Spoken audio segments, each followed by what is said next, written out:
નમસ્કાર, હું Bindiya Savaliya, class 11 science, subject chemistry, unit number 2 પરમાણુનું બંધારણ. એમાં આજનો ટોપિક છે કક્ષકો અને ક્વોન્ટમ આંક વિશેનો. તો આપણે સ્ટાર્ટ કરીશું કક્ષકો અને ક્વોન્ટમ આંક વિશે. તો હવે કક્ષકો છે એ શેમાં હોય? પરમાણુમાં હોય. તો કે પરમાણુમાં ઘણી બધી સંખ્યામાં આપણે કક્ષકો હોય છે. તો હવે આ જે કક્ષકો છે એ ઘણા ગુણાત્મક ગુણધર્મો ધરાવે છે. કે કક્ષકો છે એમના કદ, આકાર, ઉર્જા અને દિક્વિન્યાસ એટલે કે અવકાશમાં એની ગોઠવણી પરથી એને આપણે અલગ પાડી શકીએ છીએ. તો આ જે કક્ષકોના જે પરમાણુની અંદર જે કક્ષકો રહેલી છે અને એ કક્ષકોના એમના કદ, આકાર, ઉર્જા અને એની અવકાશમાં ગોઠવણી પરથી અલગ પાડી શકાતા આંકને આપણે ક્વોન્ટમ આંક તરીકે ઓળખવામાં આવે છે. હવે આપણે એનો કદ કીધું તો કે ધારો કે નાના કદની કક્ષક હોય તો એનો અર્થ શું થશે? તો કેન્દ્રની કેવી હોય? નજીક હોય. અને કેન્દ્રની નજીક હોય એટલે એની અંદર ઇલેક્ટ્રોન મળી આવવાની સંભાવના કેવી હોય છે? વધારે હોય છે. રાઈટ. ધારો કે આપણે આગળ જોયું કે n બરાબર 1 કક્ષક, n બરાબર 2 કક્ષક, n બરાબર 3 કક્ષક. રાઈટ. તો હવે એવી જ રીતના આપણે બીજું જોયું આકાર, કે એ જ પ્રમાણે જે કક્ષકનો આકાર છે અને એનો દિક્વિન્યાસ એટલે કે એની અવકાશમાં ગોઠવણી છે એનો મતલબ શું થશે? તો કે એ ચોક્કસ દિશાની અંદર. હવે એવું જરૂરી નથી કે અવકાશમાં જેની ગોઠવણી અથવા તો આકાર કે બધી જ દિશાની અંદર ઇલેક્ટ્રોન મળી જ શકે, પરંતુ એવું હોતું નથી. પણ જે બીજી દિશાઓ કરતાં જે અમુક ચોક્કસ દિશાની અંદર આપણે ઇલેક્ટ્રોન મળવાની સંભાવના કેવી હોય છે? વધારે હોય છે. રાઈટ. તો હવે આપણે જે પરમાણુય કક્ષકોના જે કદ જોઈએ તો પરમાણુ કક્ષકોનું જે કદ નાનું કદ હોય. રાઈટ. તો જેમ જેમ એનનું મૂલ્ય વધે એમ એનું કદનું મૂલ્ય, કદમાં શું થતો જશે? વધારો થતો જશે. રાઈટ. અને જે બીજું આપણે શું કીધું કે એનો જે આકાર અને દિક્વિન્યાસ કે અમુક ચોક્કસ દિશામાં જ ઇલેક્ટ્રોન મળવાની સંભાવના કેવી હોય છે?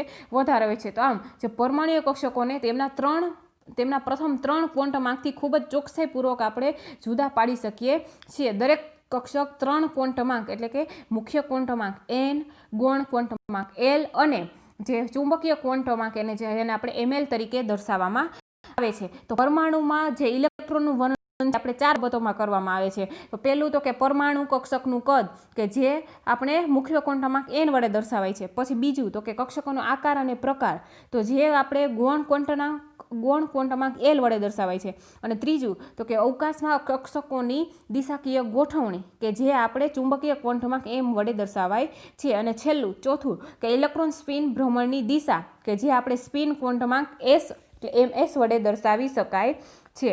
રાઈટ. તો હવે આપણે સૌપ્રથમ સ્ટાર્ટ કરીશું મુખ્ય ક્વોન્ટમ આંક.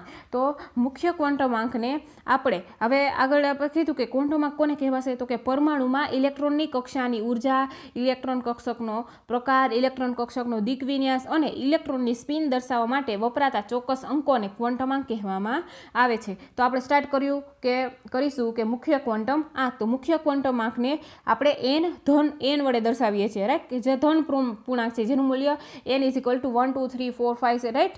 એટલું હોય છે. જ્યારે એ પરમાણુની એ શું દર્શાવશે? તો કે પરમાણુમાં ઇલેક્ટ્રોનની કક્ષાનો ક્રમ દર્શાવે છે. રાઈટ. તો જે મુખ્ય ક્વોન્ટમ આંક છે એ પરમાણુ કક્ષકનું કદ છે કે જ્યારે આપણે પરમાણુ કક્ષકનું કદ છે એને આપણે મુખ્ય ક્વોન્ટમ આંક n વડે દર્શાવાય છે. તો એ ધન પૂર્ણાંક છે. અને બીજું કે પરમાણુમાં ઇલેક્ટ્રોન કક્ષાઓનો શું દર્શાવશે? ક્રમ દર્શાવશે. અને એનું મૂલ્ય જે એટલે કક્ષકનું કદ અને જે એનનું મૂલ્ય છે એ કક્ષકનું કદ અને મહદઅંશે જે કક્ષકની શું નક્કી કરશે? કક્ષકની ઉર્જા નક્કી કરશે. રાઈટ. તો હવે જેમ આપણે આગળ કીધું કે જેમ એનની કિંમત વધારે હોય તેમ ઇલેક્ટ્રોનની ઉર્જા કેવી હોય છે? વધારે હોય છે. જે આપણે બોહરના નમૂનામાં જોયેલું, બોહરના અભિધારણામાં કે એનું સૂત્ર હતું ઉર્જા માટેનું En = -1/rh કે જે રીડબર્ગ અચળાંક હતો. n² 1/n n² ની ઉપર જે 1 લીધો એ શા માટે લીધો? કારણ કે ફક્ત હાઇડ્રોજન માટે હતો. બરાબર. આપણે z² પણ લઈ શકીએ છીએ. અહીંયા શું એમાં શું થશે કે જે એમનું મૂલ્ય વધે તેમ ઉર્જા વધશે. રાઈટ. હવે એવી જ રીતના આપણે આગળ કીધું કદ માટેનું. તો જે મુખ્ય ક્વોન્ટમ આંક n છે એનના વધારા સાથે કક્ષકના કદમાં પણ શું થશે? વધારો થશે. એટલે કે ઇલેક્ટ્રોનનું કેન્દ્રથી અંતર કેવું થાય છે? વધારે થાય છે. એટલે કે n વધશે તો કક્ષકનું કદ પણ વધશે અને એનનું મૂલ્ય વધશે એટલે એની ઉર્જાનું મૂલ્ય પણ વધશે. તો હાઇડ્રોજન અને હાઇડ્રોજન જેવી સ્પીસીઝ જે કે He+, Li+2, Be+3 રાઈટ વગેરે. તો એના માટે ઉર્જા અને કક્ષકનું કદ એ માત્ર કોના પર આધાર રાખે છે? મુખ્ય ક્વોન્ટમ આંક એન ઉપર આધાર રાખે છે, રાઈટ. હવે એની જે ઇલેક્ટ્રોન છે કે હવે આપણે આગળ કીધું કે એની કિંમત વધે તેમ ઇલેક્ટ્રોન કક્ષાની ઉર્જા, કક્ષકોની ઉર્જા એમાં પણ શું થાય, વધારો થશે, રાઈટ. હવે જે ઇલેક્ટ્રોન છે એ કોની ઓળખ આપે છે, તો કે ઇલેક્ટ્રોન છે એ કોષની એટલે કે સેલની ઓળખ આપે છે, રાઈટ. તો જે આપેલા એનના મૂલ્ય માટેની બધી જ કક્ષકોમાં પરમાણુઓનો શું હોય છે, એક કોષ હોય છે કે જેને આપણે આ મૂળાક્ષરોની અંદર દર્શાવે છે, કે L M N O P Q R S T, right. એ રીતે આપણે દર્શાવાય છે. તો આપણે જોઈએ કે એન બરાબર એક કક્ષક હોય, એન બરાબર 1 હોય તો એનો કોષ કયો થશે, કે. માટેનો કોષ હશે એમ. એલ બરાબર એન બરાબર 4 હોય તો એના માટેનો કયો કોષ આવશે, એન આવશે. એ5 હોય તો શું આવશે, કે એલ એમ એન ઓ આવશે, રાઈટ. એવી રીતના આગળ વધતું જાય છે. હવે તો એન કોષમાં હવે આપણે કહી શકીએ કે એન કોષમાં એક અથવા તો વધારે પેટાકોષ હોય છે, અથવા તો શું હોય છે, કક્ષકોની સંખ્યા કેવી હોય છે, વધારે હોય છે, રાઈટ. તો એનના મૂલ્યના વધારા સાથે આપણે માન્ય કક્ષકોની સંખ્યામાં પણ શું થાય છે, વધારો થાય છે. અને આ સંખ્યાઓને આપણે શેનાથી દર્શાવાય છે, તો કે આ સંખ્યાઓને આપણે એન સ્ક્વેરથી દર્શાવવામાં આવે છે. હવે આપણે આગળ જોયું કે જે એન કોષમાં કક્ષકની સંખ્યા, તો એન કોષ હોય તો એની અંદર કક્ષકની સંખ્યા કેવી હોય, એન સ્ક્વેર જેટલી હોય છે, રાઈટ. તો ધારો કે આપણે એલ કોષ લીધો તો એલ કોષમાં કક્ષકની સંખ્યા કેટલી હોય, એન સ્ક્વેર જેટલી. એટલે એન બરાબર કેટલા છે, 2, તો 2 નો સ્ક્વેર એટલે કેટલી આપણે જોઈએ કે કોષમાં જે કક્ષકોની સંખ્યા છે એ આપણે એન સ્ક્વેર વડે નક્કી કરીએ છીએ, રાઈટ. હવે આપણે જોઈએ કે જો તો આવા જે ઇલેક્ટ્રોન છે એન કોષની અંદર જે ઇલેક્ટ્રોન રહેલા છે એ ઇલેક્ટ્રોનની સંખ્યા કેટલી થશે, તો કે 2n થાય છે. તો હવે ધારો કે જોઈએ એન કોષ છે તો એન કોષની અંદર ઇલેક્ટ્રોનની સંખ્યા કેટલી થશે, એન કોષમાં 2n સ્ક્વેર જેટલી થશે. તો 2 ઇન્ટુ એન બરાબર કેટલા આવશે, 4 આવશે, 2 એન, રાઈટ. એટલે 4 નો સ્ક્વેર એટલે 2 ઇન્ટુ 4 નો સ્ક્વેર ઇઝ ઇક્વલ 2 ઇન્ટુ 4 4 જા 16 એટલે 2 ઇન્ટુ 16 એટલે 32 મળશે ઇલેક્ટ્રોનની સંખ્યા, બરાબર. તો હવે આપણે જે આગળ જોયું કે કોષમાંના કક્ષકોની સંખ્યા જે એન સ્ક્વેર વડે નક્કી થઈ છે, જ્યારે કોષમાંના જે એન કોષમાંના ઇલેક્ટ્રોનની સંખ્યા એ આપણે 2n નક્કી કરી શકીએ છીએ, રાઈટ. તો હવે અહીંયા જે આ કોષ્ટક આપેલું છે કે કક્ષા આપેલી છે, અહીંયા કોષ આપેલો છે, પછી અહીંયા કક્ષકની સંખ્યા જે આપણે એન સ્ક્વેર વડે દર્શાવે નક્કી થાય, અને કક્ષકની અંદર જે ઇલેક્ટ્રોન રહેલા છે એ કોષમાંના ઇલેક્ટ્રોનની સંખ્યા આપણે 2n સ્ક્વેર વડે દર્શાવી શકીએ છીએ, જે આના પરથી કક્ષા 1 છે રાઈટ. એટલે આ 1 નો વર્ગ 1 થશે અને ઇલેક્ટ્રોનની સંખ્યા 2n સ્ક્વેર છે એટલે 2 ઇન્ટુ n બરાબર 1 છે એટલે 1 નો સ્ક્વેર એટલે આપણને 2 મળશે, રાઈટ. એવી રીતના આ કોષ્ટક અહીંયા આપણને આપેલું છે. હવે આવશે બીજો ક્વોન્ટમાંક આવશે. બીજો ક્વોન્ટમાંક કયો આવશે, તો કે બીજો ક્વોન્ટમાંક આવશે ગૌણ ક્વોન્ટમ આંક, અથવા તો એને આપણે કોણીય વેગમાન ક્વોન્ટમાંક અથવા સહાયક ક્વોન્ટમાંક અથવા એને એઝીમ્યુથલ ક્વોન્ટમાંક તરીકે પણ ઓળખવામાં આવે છે. હવે આ જ ક્વોન્ટમાંક એ કક્ષકના ત્રિપરિમાણીય આકારને વ્યાખ્યાયિત કરે છે, રાઈટ. કક્ષકના આકારને જાણવા માટે આનો આકાર હોય, ટ્રિપલ ડમ્બેલ હોય કે મટકા આકાર હોય તો એ જાણવા માટે આપણે કોણીય વેગમાન ક્વોન્ટમાંક અથવા તો ગૌણ ક્વોન્ટમાંકનો ઉપયોગ કરવામાં આવે છે. પછી હવે જે હવે કોણીય વેગમાન ક્વોન્ટમાંક છે એ મુખ્ય ક્વોન્ટમાંક એન ઉપર આધાર રાખે છે. કેમ? કારણ કે પરમાણુમાં મેઇન શું હોય છે, તો કે પરમાણુમાં મુખ્ય ક્વોન્ટમાંક હોય છે, રાઈટ. એટલે કે કોણીય વેગમાન ક્વોન્ટમાંક અથવા ગૌણ ક્વોન્ટમાંક છે એ મુખ્ય ક્વોન્ટમાંક એન ઉપર આધાર રાખે છે. હવે આપણે જોઈએ કે આપેલા જે એનના મૂલ્ય માટે એલના મૂલ્યો આપણને કેવા મળશે, 0 થી 1 - n સુધીના મળી શકે છે, રાઈટ. કે અહીં જે એલની કિંમત આપણે એટલે એલ ઇઝ ઇક્વલ ટુ 0 1 2 થી n-1 સુધી મળે છે, રાઈટ. તો હવે આપણે અહીંયા કે એલની કિંમત છે હંમેશા n કરતાં કેવી હોય છે, નાની જ હોય છે, રાઈટ.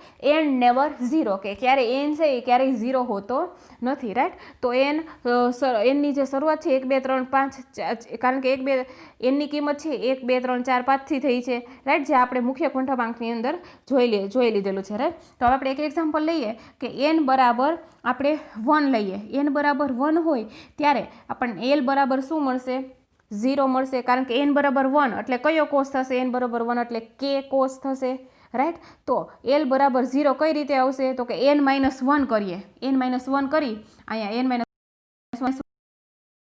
આપણને શું મળશે, 0. હવે એવી જ રીતના n બરાબર 2 લઈએ તો l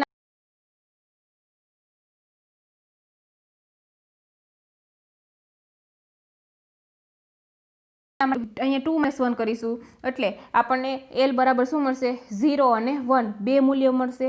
એવી જ રીતના n બરાબર 3 માટે એના કેટલા મૂલ્યો મળશે, 0 1 અને 2 મૂલ્ય મળશે, રાઈટ. તો n બરાબર 1 એટલે કે k કોષમાં કેટલા પેટા કોષ છે, તો કે l બરાબર 0 એટલે કે એક જ પેટા કોષ થશે, રાઈટ. તો હવે આપણે કહી શકીએ કે always l less than n, કે એલની કિંમત હંમેશા n કરતાં કેવી હોય છે, નાની હોય છે, રાઈટ. હવે દરેક કોષમાં પેટા કોષની સંખ્યા કેવી હોય છે, એક અથવા તો એક કરતાં વધારે હોય છે, એટલે કે દરેક કોષ એક અથવા તો વધુ પેટા કોષ અથવા તો પેટા સ્તર ધરાવે છે, રાઈટ. તો પેટા સ્તર શું હોય છે, પેટા સ્તરમાં શું હોય છે, તો કે પેટા સ્તરની સંખ્યા એ મુખ્ય પેટા સ્તરની સંખ્યા કેટલી હોય, તો કે પેટા સ્તરની સંખ્યા એ મુખ્ય ક્વોન્ટમાંક જેટલી જ હોય છે, કે મુખ્ય કોષમાં જે પેટા કોષની સંખ્યા એ nના મૂલ્ય જેટલી હોય છે, કે જે આપણે અહીંયા જોઈ લીધેલો છે. કે ધારો કે n બરાબર 1 છે, રાઈટ,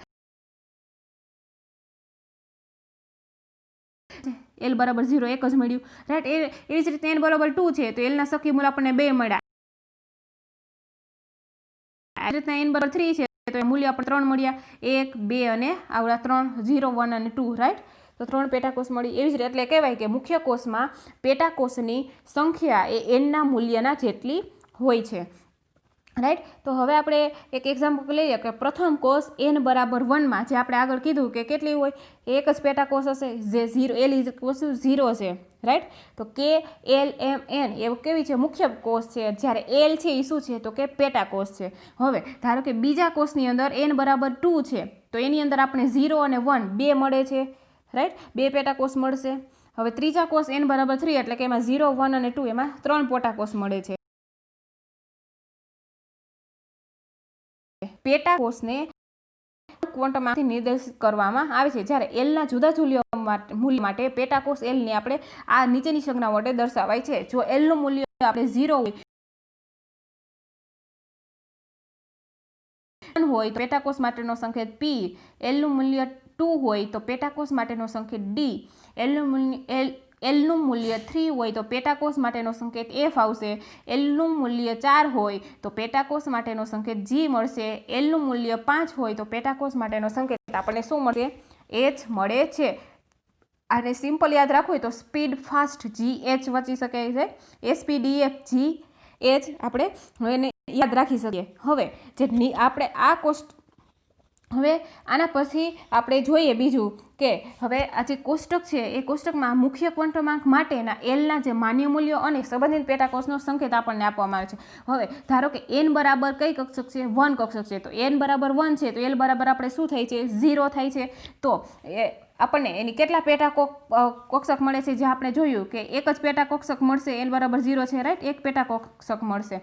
તો અહીંયા આપણને શું મળશે, જે કક્ષક દર્શાવવા માટે સૌપ્રથમ અહીંયા આગળ આપણે શું દર્શાવવું પડશે, એનો જે મુખ્ય ક્વોન્ટમાંક છે એ જ લખવો પડશે, પછી એની કક્ષક દર્શાવાય છે. તો મુખ્ય ક્વોન્ટમાંક કયો છે, 1 છે, રાઈટ. તો હવે એનો જે l બરાબર 0 એટલે એનો પેટાકોષનો સંકેત શું મળશે, l બરાબર 0 એટલે એનો પેટાકોષનો સંકેત આવશે s, રાઈટ.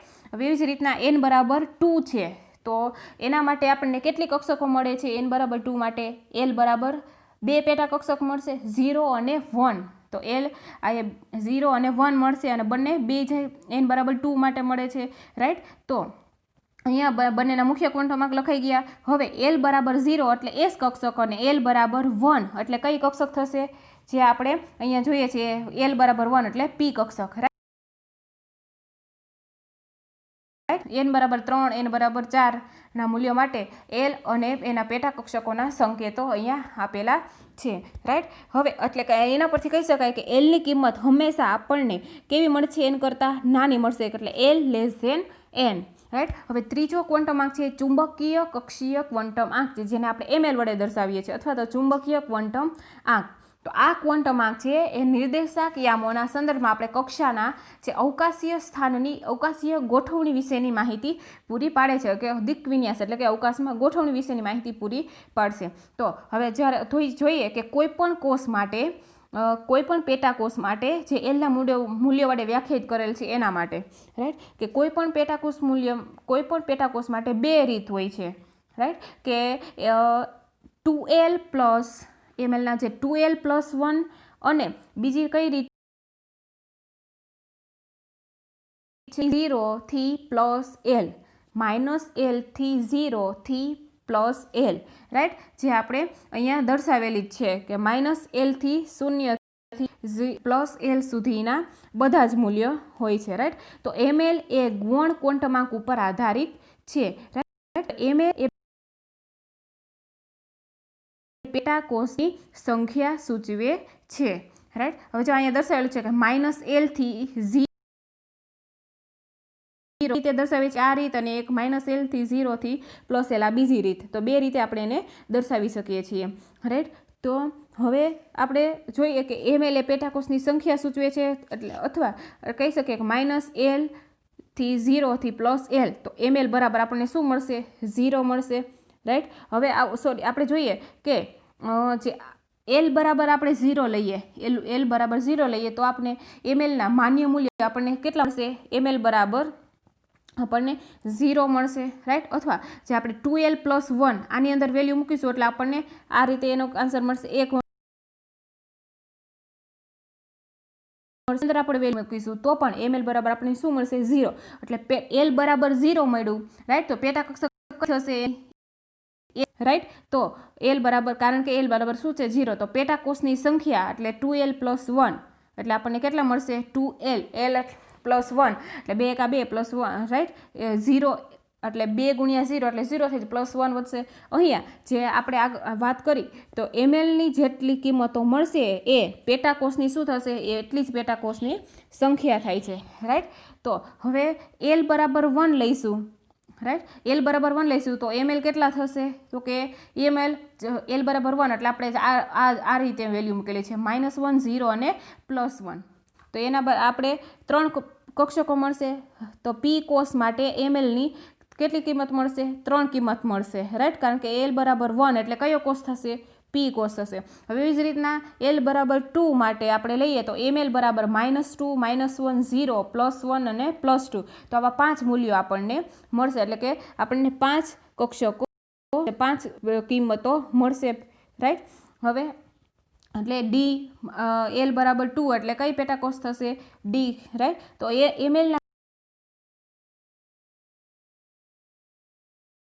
જે હોય છે કક્ષક n, L અને mlના મૂલ્યોના સેટથી આપણે વ્યાખ્યાયિત થયેલી હોય છે। હવે અહીંયા જે શું દર્શાવેલું છે? કક્ષકોની સંખ્યા દર્શાવેલી છે, રાઈટ। તો હવે આપણે આગળ કીધું કે m less than equal to L less than n, એટલે અહીંયા શું સૂચવે છે કે n છે એ હંમેશા L કરતાં મોટો હોય, અને જે ml એ Lના જેટલો કે L થી કેવો હોય છે? નાનો હોય છે, રાઈટ। હવે આ એનામાં જે 3 ક્વોન્ટમ આંક, મુખ્ય 3 ક્વોન્ટમ આંક આપણે જોયા કે મુખ્ય ક્વોન્ટમ આંક 3 જોયા, મુખ્ય ક્વોન્ટમ આંક, કોણીય વેગમાન ક્વોન્ટમ આંક અથવા તો ગૌણ ક્વોન્ટમ આંક, અને જે ત્રીજો પ્રકાર જોઈએ ચુંબકીય ક્વોન્ટમ આંક। તો અહીંયા આપણે એનો કઈ રીતે ઇઝીલી યાદ રાખવો એ માટેનો ચાર્ટ છે। તો પરમાણુ છે, તો પરમાણુમાં જ્યારે ઇલેક્ટ્રોનની ગોઠવણી કરીએ ત્યારે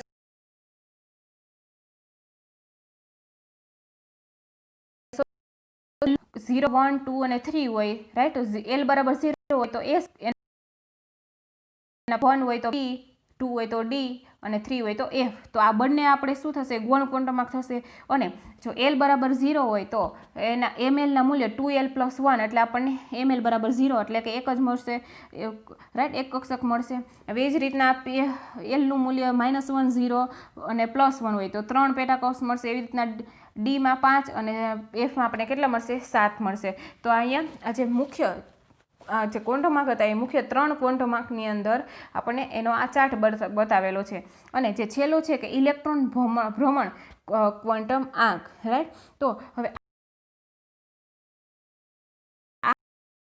હવે છે તો હવે જે પરમાણ્વીય કક્ષકોને આપણે ચિહ્નિત કરતા જે ત્રણેય ક્વોન્ટમ આંક, જે ઉર્જા,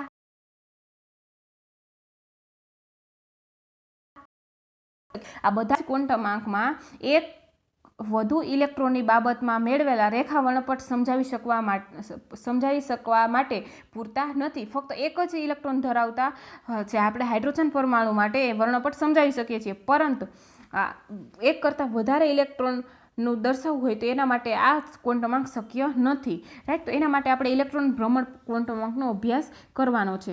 તો હવે આપણે જોયું કે એક રેખા વર્ણપટ સમજાવી શકવા માટે પૂરતા નથી, કારણ કે એમાં કેટલીક રેખાઓ કેવી હોય છે, ડબલેટ એટલે કે ખૂબ જ નજીકની બે રેખાઓ ટ્રિપલેટ હોય, રાઈટ, એવા મળે છે. તો આ સૂચવે છે કે બીજા કેટલાક વધારે શક્તિ સ્તર જે ત્રણેય ક્વોન્ટમ આંકથી પ્રાકથન કર્યા ઉપરાંત કેવા હોવા જોઈએ, હાજર હોવા જોઈએ.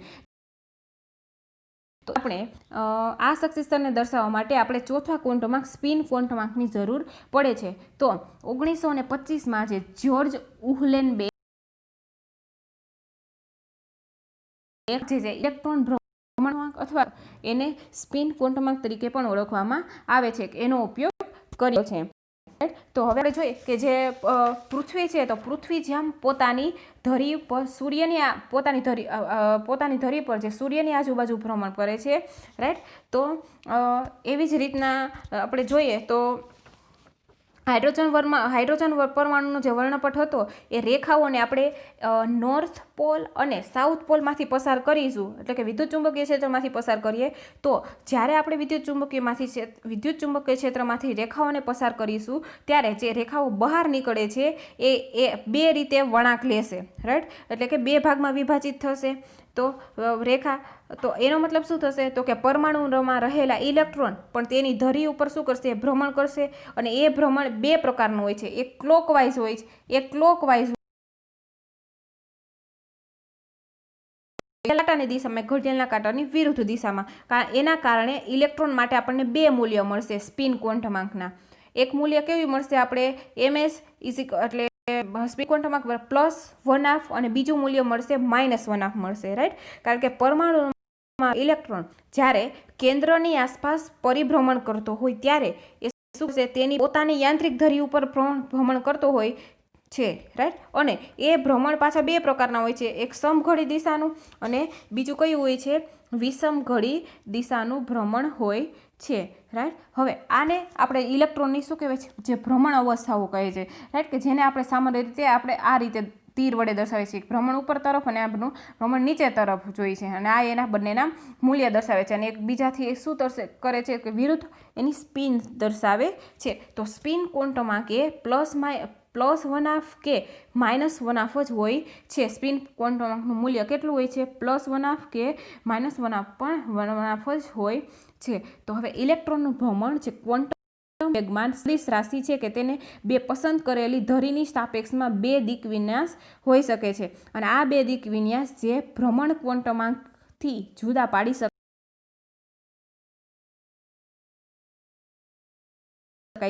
છે. હવે જોઈએ કે હવે આ જે ચારેય ક્વોન્ટમ આંક, n એટલે મુખ્ય ક્વોન્ટમ આંક, l એટલે ગૌણ ક્વોન્ટમ આંક અને ml એટલે ચુંબકીય ક્વોન્ટમ આંક અને ms એટલે કે સ્પિન ક્વોન્ટમ આંક. તો કઈ માહિતી પૂરી પાડી છે એના વિશે જોઈએ. તો પહેલું છે કે જે n છે એ મુખ્ય કોષને વ્યાખ્યાયિત કરશે અને વધુમાં તે શું કરશે, કક્ષકનું કદ અને મોટા ભાગે કક્ષકની શક્તિ નક્કી કરે છે. પછી બીજું કે દરેક n-માં જે મુખ્ય કોષમાં પેટાકોષની સંખ્યા n જેટલી હોય છે. હવે l પેટાકોષ છે એટલે કે sp, df વગેરેની ઓળખ આપે છે, અને એલ છે એ પેટાકોષની ઓળખ આપે છે એટલે કે એસપીડીએફ, રાઈટ, અને કક્ષકનો આકાર અને પ્રકાર નક્કી કરશે. હવે દરેક પેટાકોષમાં 2l+1 પ્રકારની કક્ષકો હોય એટલે કે આપણે જોઈએ કે દરેક પેટાકોષમાં એક એસ કક્ષક એટલે કે શું હોય, એલ બરાબર 0 હોય, અને 3 પી કક્ષક એટલે એલ બરાબર કેટલા હોય છે, 1 હોય, અને 5 ડી કક્ષક એટલે એલ બરાબર શું હોય, 2 હોય, રાઈટ. અને બીજું જોઈએ કે વધુ ઇલેક્ટ્રોન ધરાવતા પરમાણુમાં જે એલ છે એ કંઈક અંશે કક્ષકોની ઉર્જા n એમ એ કક્ષકોનો દિગ્વિન્યાસ દર્શાવે છે, એટલે કે અવકાશમાં ચોક્કસ દિશામાં ગોઠવણી દર્શાવે. આપેલા એલના મૂલ્ય માટે જે mlનું મૂલ્ય એટલે કે 2l+1 જેટલું હોય છે, કે જે પ્રત્યેક પેટાકોષની કક્ષકોની શું હોય છે, સંખ્યા જેટલી જ ડિસ્કશન કરી લીધેલી છે. એટલે કે તે કક્ષકોની સંખ્યા કેટલી રીતે અલગ અલગ રીતે દિગ્વિન્યાસ પામે છે એટલે કે ગોઠવણી પામે છે એની સ્પિન ક્વોન્ટમ છે ms એ ઇલેક્ટ્રોનના ભ્રમણના દિગ્વિન્યાસનો સંદર્ભ આપે છે.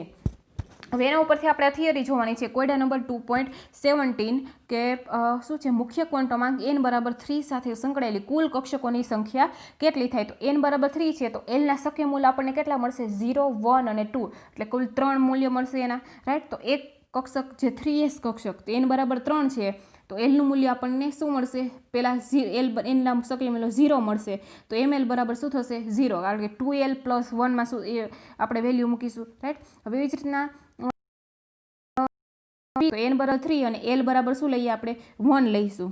તો એના માટે ml બરાબર આપણે શું મળશે, -1, 0 અને +1. એવી જ રીતના n બરાબર 3 તો l બરાબર 2 ના મૂલ્યો, એમાં આપણે l બરાબર 2 છે તો SPD 0, 1, 2 એટલે d મળશે, જે આપણને આગળનું કોષ્ટક આવી ગયું છે. તો એની અંદર આપણને 5 કક્ષકો મળશે. તો આમ કુલ કક્ષકોની સંખ્યા 1 + 3 + 5 બરાબર આપણને કુલ કેટલી મળશે, 9 મળશે, રાઈટ. તો હવે આ જ મૂલ્ય છે આપણે n² નો ઉપયોગ કરીને પણ નક્કી કરી શકીએ છીએ, કારણ કે આપણે આગળ કીધેલું કે મુખ્ય ક્વોન્ટમાંકની અંદર કે કોષમાં જે કક્ષકોની સંખ્યા છે આપણે કોના વડે નક્કી કરી શકીએ, તો કે કોષમાં જે કક્ષકોની સંખ્યા આપણે n² વડે પણ નક્કી કરી શકીએ. તો મુખ્ય ક્વોન્ટમાંક કેટલો છે, n બરાબર શું છે, 3, તો 3નો સ્ક્વેર કરી શકીએ તો પણ આપણને આટલો જવાબ મળી જશે, રાઈટ. હવે આપણે જોવાનું છે કોયડા નંબર 2.18 તો SPDF સંકેતનો ઉપયોગ કરી અને નીચેના ક્વોન્ટમાંક દર્શાવતી કક્ષકોનું વર્ણન કરો. તો n બરાબર 2 અને l બરાબર 1 હોય, રાઈટ. તો આપણે કક્ષકો નક્કી કરવાની છે. તો સૌ પ્રથમ કક્ષક નક્કી કરવા તો પડતા એના આગળનો જે મુખ્ય ક્વોન્ટમાંક છે એ લખવો પડશે, રાઈટ. તો n બરાબર મુખ્ય ક્વોન્ટમાંક કેટલો છે, 2, અને l બરાબર શું છે, 1 છે. તો l બરાબર 1 છે તો એ કઈ કક્ષક આવશે, p, કારણ કે l બરાબર 0 હોય તો s કક્ષક, l બરાબર 1 હોય તો p, l બરાબર 2 હોય તો d, રાઈટ. એવી રીતના આપણે આગળ જોઈ લીધેલું છે, રાઈટ. તો એવી જ રીતના n